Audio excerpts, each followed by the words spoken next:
Assalamualaikum.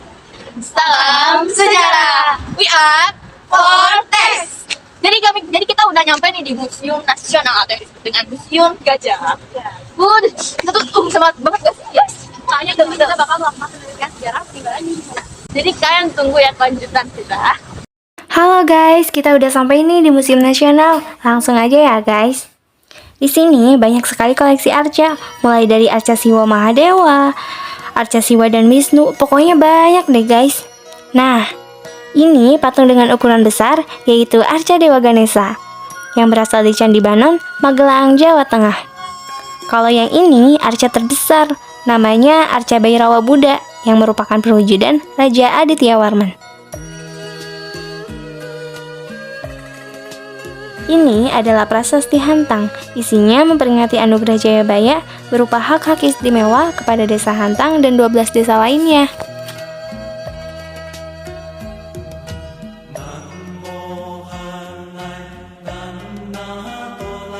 Pada halaman tengah gedung A terdapat taman yang bernama Taman Arca. Di sana terdapat koleksi arca-arca peninggalan Hindu-Buddha.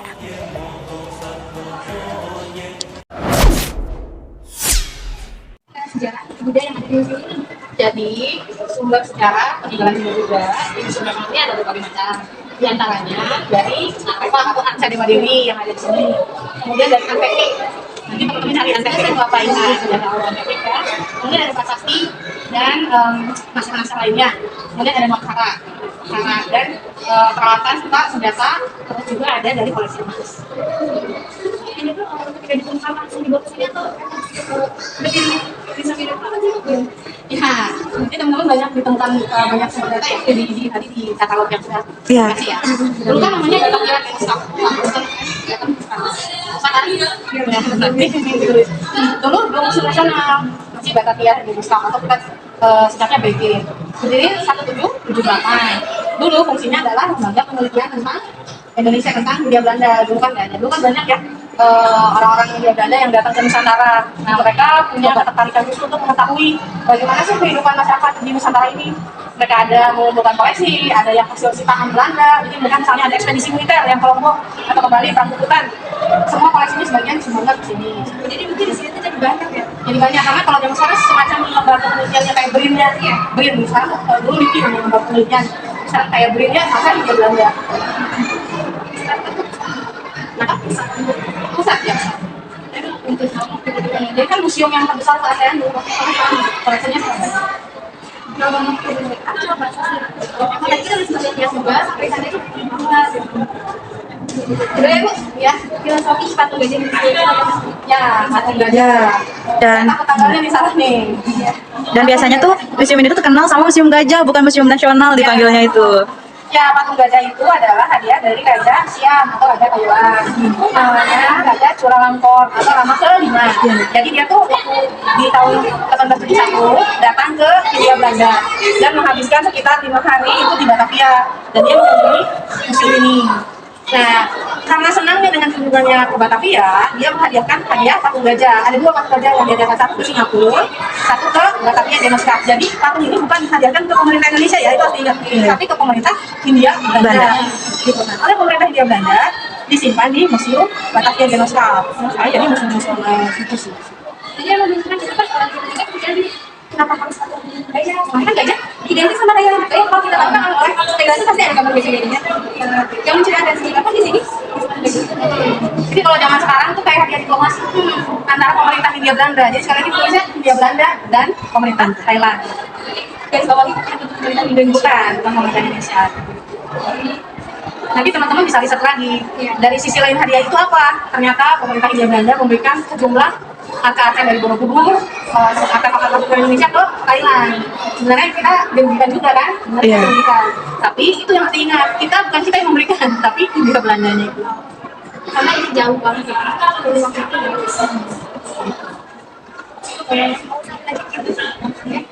ketiga ya Bu, ya tinggal dari budaya menjadi ikon dan jadi orang-orang pasti Ya, jadi ada namanya Arca Prajna Paramita. Arca Prajna Paramita itu Dewi Pengetahuan atau Dewi Kebijaksanaan dalam agama Buddha. Kalau di Cina mungkin teman-teman kenal nama Dewi Kuan Yin. Nah, Arca Prajna Paramita itu juga Dewi Kebijaksanaan.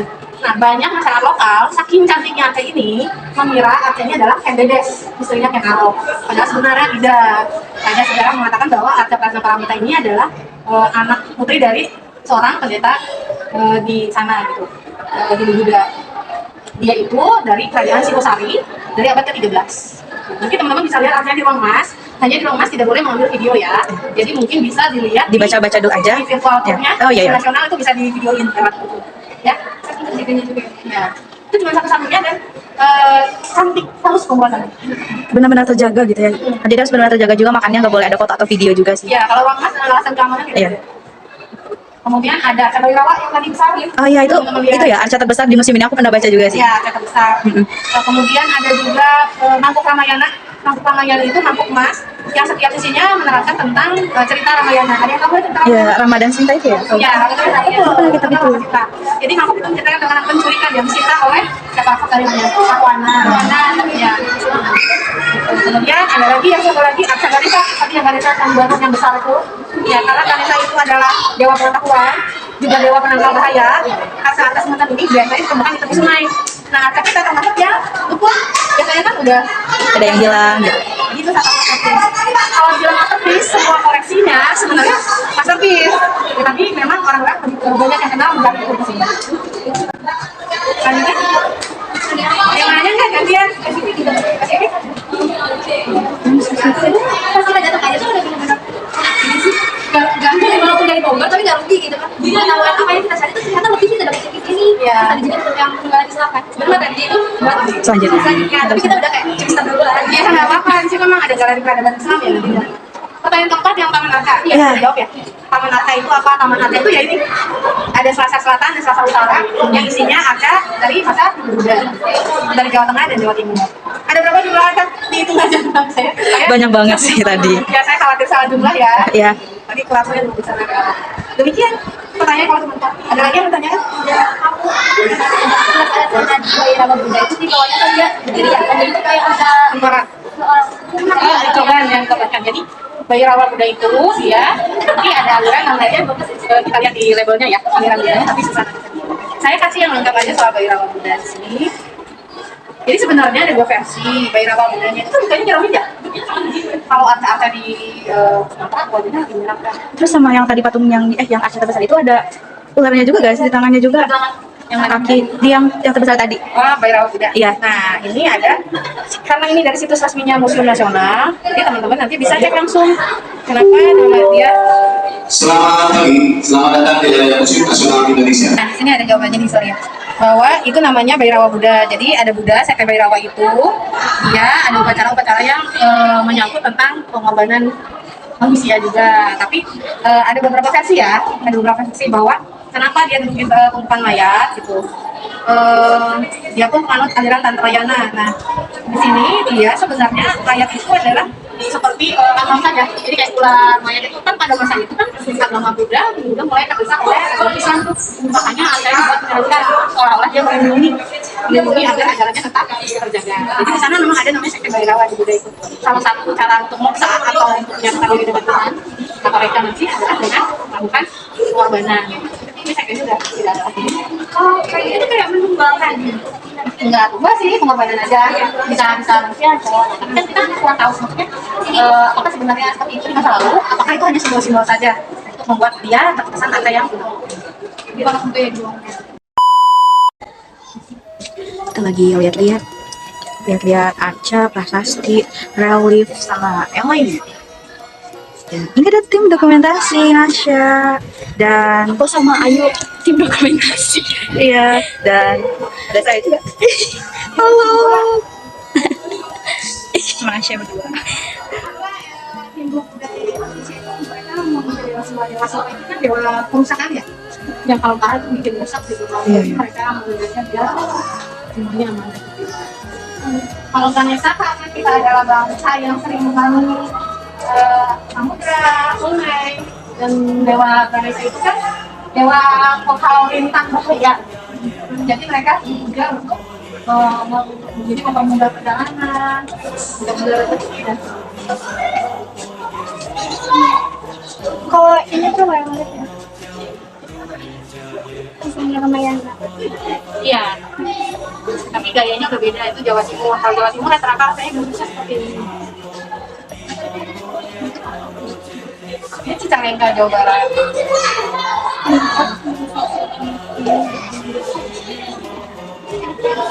Kayaknya kalau dilihat-lihat banyak patung Ganesha guys sih di mana-mana itu. Kan ada yang besar, terus ada yang kecil juga di sini. Karena banyak juga seperti tadi diceritakan bahwa Ganesha itu adalah salah satu dewa sumber pengetahuan, juga penghalau mara bahaya. Jadi banyak dipuja orang agar membawa pengetahuan dan menghalau mara bahaya. Terutama mereka kan dulu lewat sungai, lewat samudra. Makanya ya melindungi angsa itu ditemukannya di pinggir sungai biasanya. Ini Ganesha. Iya. Ganeshanya lucu kan? Kalau yang ini kayaknya lebih cute, tapi yang sana Belum juga. Iya. Iya banget. Oh ternyata ada yang nggak diketahui juga ya ditemuinnya di mana. Kalau berarti kita tahu, tapi asalnya tidak ditemukannya di mana tidak tahu. Jadi latar belakangnya, ya. Tapi kita tahu itu gayanya gaya abad sekian. Bisa dibedakan dari apa itu? Gayanya, gaya arca yang membuat arcanya yang abad itu beda-beda. Gayanya sama.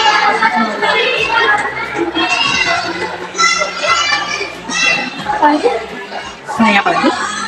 Kita keliling-keliling, banyak banget baca raksasa.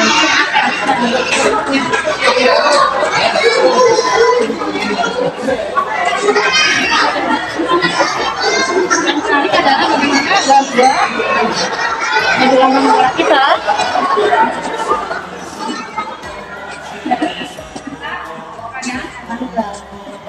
Oh ada arca Garuda juga ya. Ya, Garudanya ini sama menghadap ke kanan, seperti lambang negara kita itu. Oh iya, ada Garuda juga.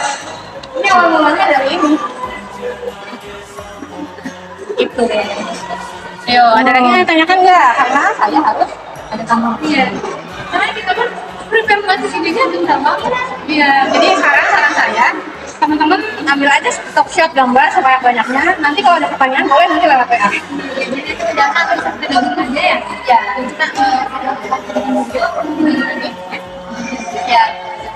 Ya, sekarang silakan mengeksplor museum nasional ya. Sebentar. Sebelum ini kita lupa, maaf banget, pengen nanyain nama ibu nih.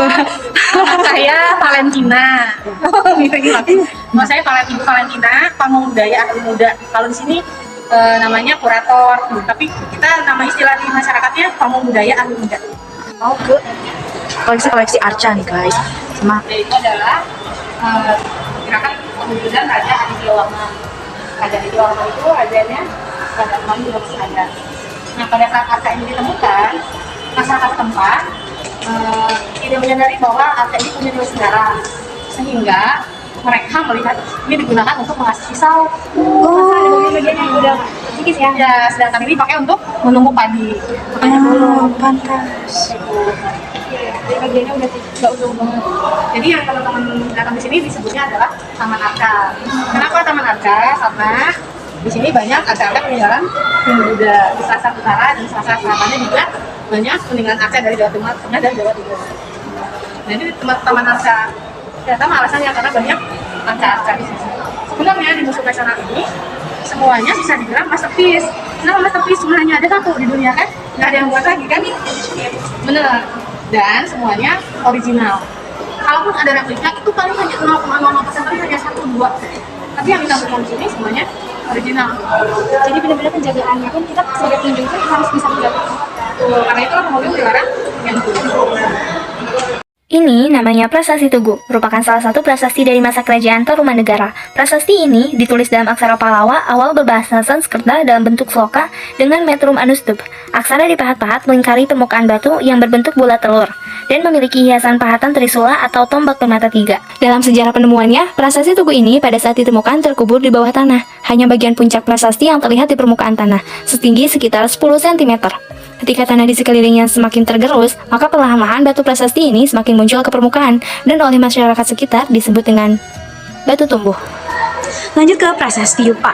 Nah, Sama teman-teman, Raja yang mulia keempat telah memberi sedekah 2.000 ekor sapi. Ingat gak sih, ini pernah ada di poster sama udah jelasin sama Pak Amin. Dan ini ini namanya prasasti Mula Warma. Ini salah satu dari 7 buah prasasti yang dipahat pada tiang batu yang disebut yupa. Bisa baca sendiri aja, kita harus belajar rahasia guys.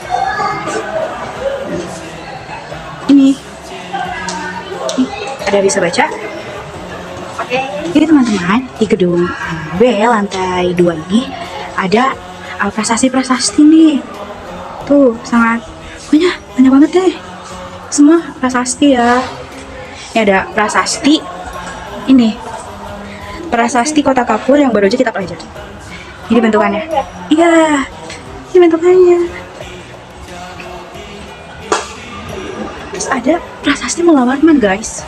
Kalau kita pengen lihat di ini, yang di depan ini adalah prasasti Mula Warman. Yang harus kita cari kan. Hidup.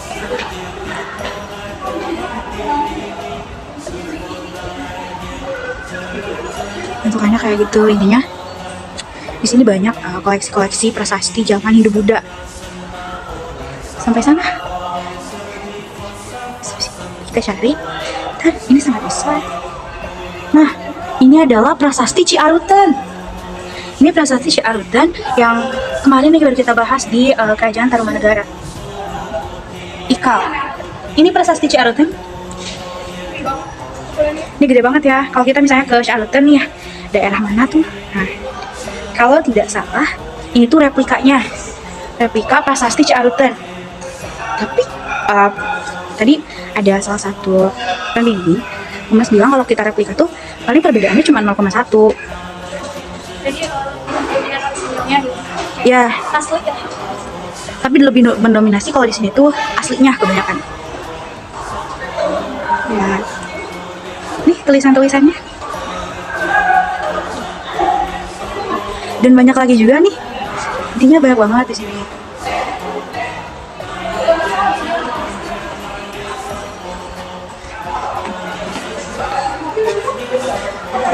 Prasasti batu tulis. Nih. Ini prasasti batu tulis. Ini replikanya ya. Ini banyak banget deh di sini kayak prasasti-prasasti. Sampai ujung sana itu banyak banget replika prasasti sama barang-barang peninggalan yang lainnya juga.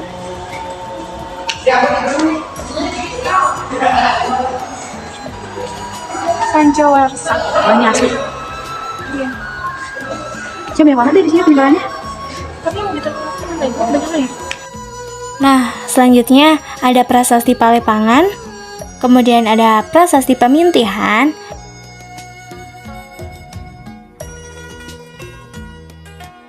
dan juga yang paling bawah ada prasasti Tuhanyaru.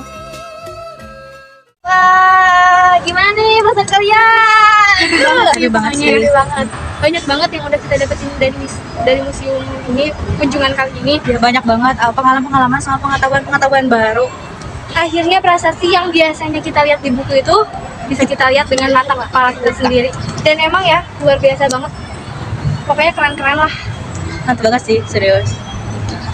Gimana kesan kalian nih? Happy, senang, banyak manfaatnya, maksud edukasi buat kita juga. Terus yang tadi kita ngeliat peninggalan peradaban kayak di situ kayak membangkitkan jiwa-jiwa cinta sejarah gitu, walaupun sedikit alay sih karena ya. Tapi setelah perjalanan panjang kita minta izin ke Pak Hamid. Awalnya kita tidak bisa meyakinkan, akhirnya bisa meyakinkan sampai bisa dapat tanda tangan kepala sekolah. Betul. Bingung juga berangkatnya sama siapa, naik apa. Prepare yang cukup singkat juga gitu kayak. Akhirnya Kita kita emang bisa. biasa disibukkan sama kegiatan di sekolah ya, jadi kayak hari ini bisa bener-bener datang ke sini tuh kayak luar biasa banget. Iya, terus juga kita bersyukur banget dapat pembimbing yang baik banget. Tadi sama Ibu Dan jelas juga Valentina. Ibu Valentina, dia mengarahkan kita, terus tadi ngejelasin beberapa pertanyaan yang udah kita ajukan, menjawab. Tapi beliau tidak bisa lama-lama karena ternyata Ada tamu tamu lagi. yang harus beliau Terus tangani. juga kalau misalnya mau penelitian, disarankan nanti di weekday aja ya. Iya, di hari kerja. Di hari kerja. Emang itu sih niat kita awalnya, tapi kan karena kita sibuk ya. Hashtag Semanik sibuk. Sibuk. Jadi kita hari Sabtu ya. Untung ada Ibu Valentina yang baik. Untuk kamu gimana kesan hari ini? Aku seneng banget kayak apa ya, aku tuh langsung Indonesia enggak sih? sejarah tuh aku kayaknya lebih ke belajar visual, jadi kayak langsung tergambar kan, emang Langsung kelihatan ya. Jadi kita tuh udah agak abstrak banget gitu di kepala tuh kayak ini loh, ini yang kayak gini, ini yang dijelasin. Kalau tuh kayak gini loh, kayak ya lebih jelas sih. Jadi ke kitanya juga lebih paham juga. Dan misalnya apa? Mungkin kalian yang mau tahu tentang sejarah bisa ke Museum Nasional ini karena bukan tentang hidup Buddha aja tapi tentang Indonesia juga. Iya, soalnya kan kita awalnya tuh kalau hidup Buddha tuh pasti kayak cuma batu-batuan, ternyata enggak. Ternyata masih banyak loh sumber-sumbernya. Kita banyak banget dan bagus-bagus banget. Nah, karena udah menunjukkan jam berapa ini? Aduh, sudah Zuhur, juga guys. Zuhur, lapar. Kita juga harus melaksanakan ibadah kita kepada Iya. Tuhan. Mungkin sekian penelusuran sejarah yang kami lakukan Di Museum Nasional di Jakarta Pusat. pusat. Intinya kami memohon maaf apabila ada ketidakjelasan nantinya atau sekedar kita sama-sama belajar. Intinya kalau penasaran datang aja ke sini, oke? Oke. Ya. Dadah.